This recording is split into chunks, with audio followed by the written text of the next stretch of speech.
My jazz art is housed on exhibit, and that is Celia Cruz right there, aside Alice Coltrane, Dorothy Donegan, and Tanya Maria, Nina Simone, and Josephine Baker. So we are here with the director, Charlene Farrington, at the Spady Cultural Heritage Museum.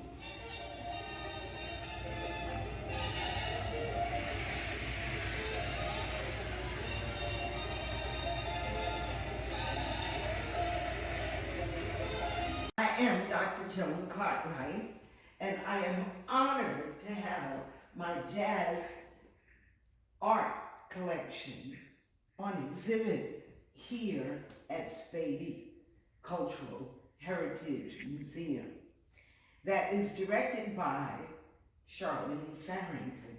I welcome all of you here. It's so good to see you. It's good to see anybody because I've been on lockdown too. I want to begin with this piece because it is by my mentor, Charles Mills. Charles studied art at the Art Career School of Commercial Illustration in New York and at the Brooklyn Museum of Fine Art.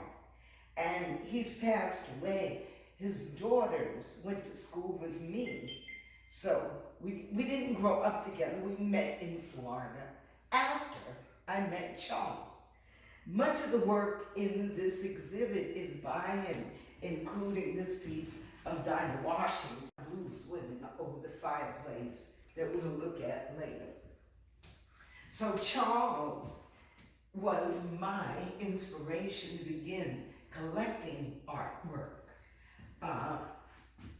However, I had these women, the photographs of these women, because I would present amazing music women to 3rd, 4th, and 5th graders in Broward County and in Dade County. And I developed that into a program that lasted for about 10 years. I was getting a lot of grants to do that. And it was very lucrative to teach the children about these women. I had the joy and privilege to rub elbows with a lot of the jazz musicians in New York City and in Europe when I was on tour. I never got to meet Billie Holiday or Ethel Waters, but I did meet, or Dinah Washington. I met Carmen McRae. I met Ella Fitzgerald. I met Joanne Brackeen. And I did meet Melba Liston. Never met Mary Lou Williams. Most of them had expired before I was of age to go into the clubs and hear the music. John Coltrane had expired also. This is Bessie Smith as Lena Horne. However, I did have the privilege of speaking with and listening to Betty Carter on many occasions in New York City. And then she was also in Fort Lauderdale, and I got to see her there. Art Blakey was one of the musicians who played at a place called Slums in the Far East. I know well. You know Slums? Yeah. Wow. I was there from 68 to 70 almost every night. Mm-hmm. I would even drive my car there on Sunday and just park in front of it because it was closed. Yeah. But all the great musicians at that time played at Slum. You could stop it. So Art Blakey and the Jazz Messengers would be at Slum, you know, with Freddie Hubbard and Lee Morgan and the great saxophone players that worked with him too. So I knew everybody, Charles McPherson, George Coleman, Billy Hart, the tall guy, Bill Hardman, short trumpet player. Then, of course, Ben Carter would sing there. Miles Davis would be there. Ron Carter, all the greats would be in this little club. And I was 19, 20 years old. I was cute. So, you know, and then when I walked through the door, it was like, hi, Joan, because I was cute, you know. But I wasn't singing then. I didn't sing until I moved to Philadelphia. Joan Cartwright. So if you come on in here, you will see,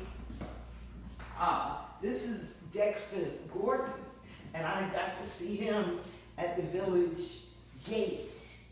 He was a real tall man, all right? And then this is Art Farmer, and he was playing in New York clubs all the time. So I got to see him. Dorothy Donegan is probably my greatest jazz story, because I met her in Switzerland at Marion's Jazz Room. I had performed there years before, but when she came, she asked me to come up on stage with her. And this woman is a phenomenon. She is the Victor Borgia of jazz. She can play anything, any genre, play standing up, sitting down, on top of the piano, under. I don't care what she does. She is the greatest performer that the world has ever seen, really. Oscar Peterson said Dorothy Donegan could play him under a piano. So you know how great she had to be. And so I went on stage with her and did the blues with her, and she passed away 5 weeks after our festival for women in jazz in Fort Lauderdale in 1998. She passed away. This is Tanya Maria, and I met her in a club in New York somewhere. Don't remember where, but she's the lady from Brazil, and she was in Avogato, a lawyer, okay. And she was treated so badly that she left Brazil, came to New York, and blew up as a phenomenal pianist. I mean, these women are extreme. This is Alice Coltrane, John Coltrane's second wife, and she's a harpist. She introduced Ravi Shankar, the music of Ravi Shankar, to jazz, and she had quite a following. One of her mentees is a member of Women in Jazz South Florida, Rada Botafacina. So Cuban dynamo. And behind me, of course, is Tracy Chapman. Tracy Chapman. Now this is what you call scratchboard. And Charles Mills, he delved into several different genres, mediums of art. And this is scratchboard, this one and those two over there of Dexter. Now, the one of Mary Lou is mixed medium. It is acrylics and scratchboard. And this is scratchboard. This is a beautiful piece. It's, it just says so much. And it is the cover of my book, Amazing Music Women, the hard copy.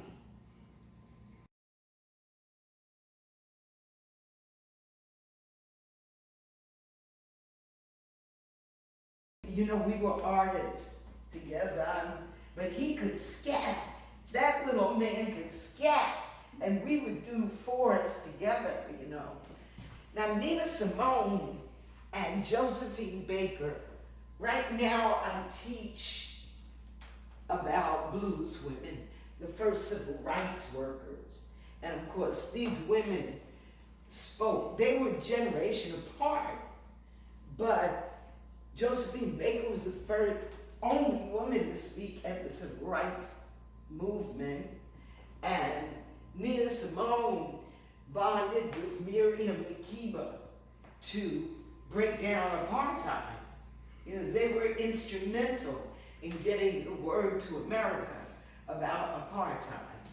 So these people are more, and musicians are generally more than just musicians. They are social commentators. One thing that one of my students said in their speech just in the last week was that angry lyrics are the result of turmoil in society. Not sad lyrics, angry lyrics. People are angry about listen to music, and it changes your vibration. It changes your mood. And so when I moved to Philadelphia, I was in Florida for a long time first. And when I moved to Philadelphia, I was surrounded by these wonderful musicians. Philadelphia, I don't know, it's some kind of atmosphere for jazz, for music.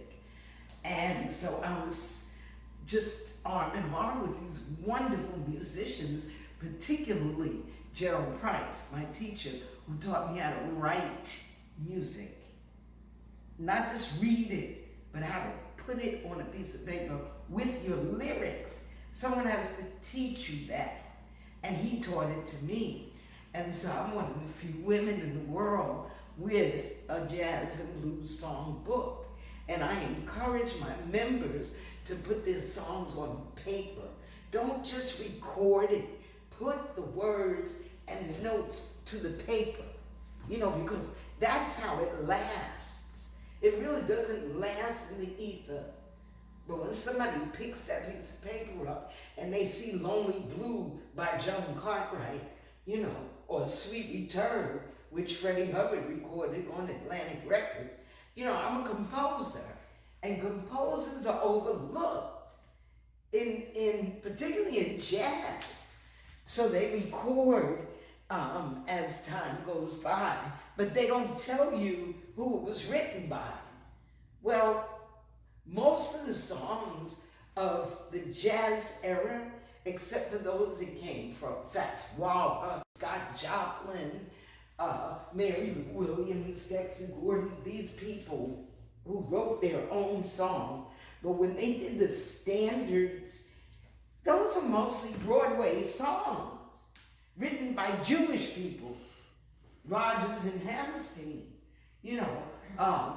but the list is endless of the writers of these wonderful songs that were interpreted by jazz artists. And then they began to write their own compositions. So Miles Davis, I would say, was one of the most prolific composers.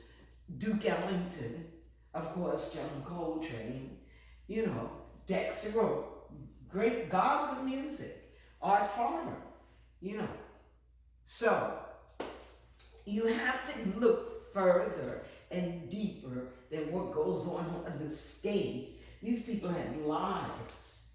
And most of the time, we never group them together.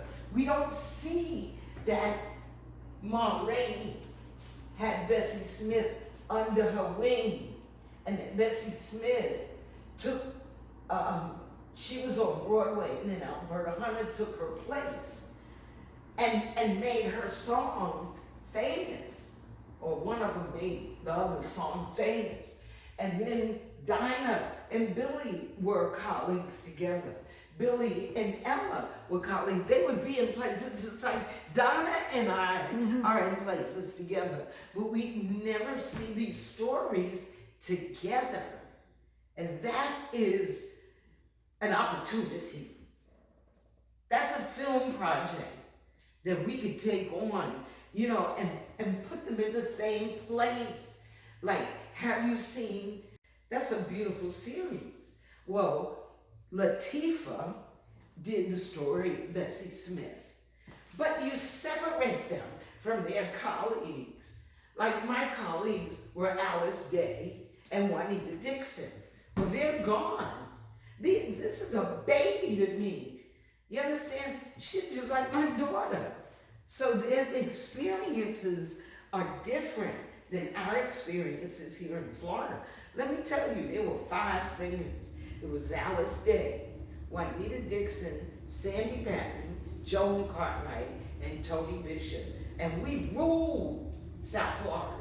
We ruled. You would see one of us somewhere at boat parade, singing at the football games. And we were the singers. And we never stopped working. And then up until the day they died, I stopped. I'm tired. Are you tired? But Charles Mills worked. Now, I have a book here. This is what happened. What happened was, so this is my song book that I'm very proud of, and I could care less who buys it. I know I did it, and when I die, somebody's gonna discover me. Well, guess what? In Brazil, there's a teacher who's teaching her students my lyrics to Miles Davis' song, Tuna. So the young saxophone player, he sang it, but he didn't have the phrases exactly right. So then I did a video and sent it to them. And so they're doing my lyrics to Tuna. And a couple of others, if you YouTube me, you put in Blue Bossa by Joan Cartwright, and my lyrics, you'll see a little guitar player playing it, and a couple of little girls in South America, because it's a Latin type, bossa. No, you don't do bossa, right? So that is delightful when people sing your lyrics. And then these ladies, they became the stars of this book. I have taught well over 10,000 children. Well over. So I'm tired. I'm tired. But anyway, I have enjoyed doing this. And a lot of schools have this book in their media centers. And then this is the latest. This is Blues Women, the first civil rights workers. And I contend that Ma Rainey and women like her stood up and said, I'm not 3/5 of a person. I'm a whole person. And you're gonna love me. And they did, all the way up to this one. I have been loved. Oh my God. I've had men on their knees in front of me just because I sing the blues. Well, this particular blues that I sing is called Meet Me With Your Black Drawers On by Jeannie Cheatham, who should be in this exhibit. She's 93. She is my mentor.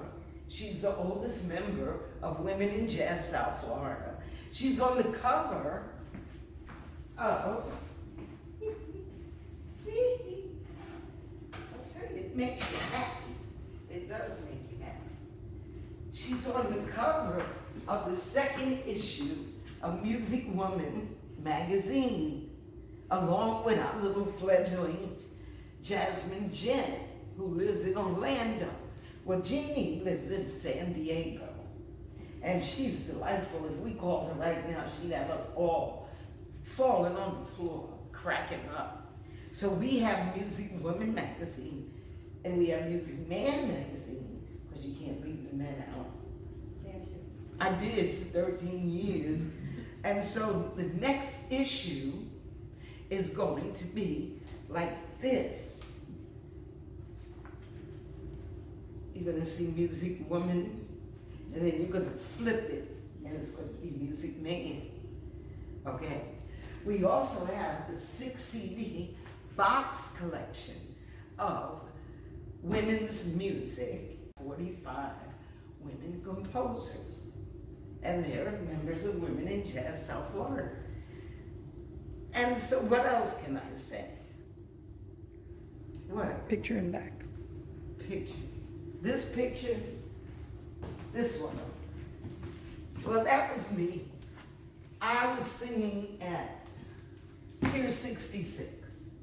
Yeah, I sang up there for about 4 months while it went around.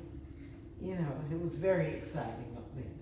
Beautiful. My brother took that picture, called it Cartwright. And you know, I grew up 5 blocks from here, Donna, because my grandfather lived on 10. So we came here for the summers and swam at Pompey Park. So the Cartwrights are in this area. It's not the Ponderosa. It's Delray, Vero, down to Coconut Grove, over to the Bahamas. Yes. So that's the story of, that's the glory of Women in Jazz South Florida, a 501c3 nonprofit that promotes women musicians globally. Yay. Yay. Beautiful. Okay. I was like,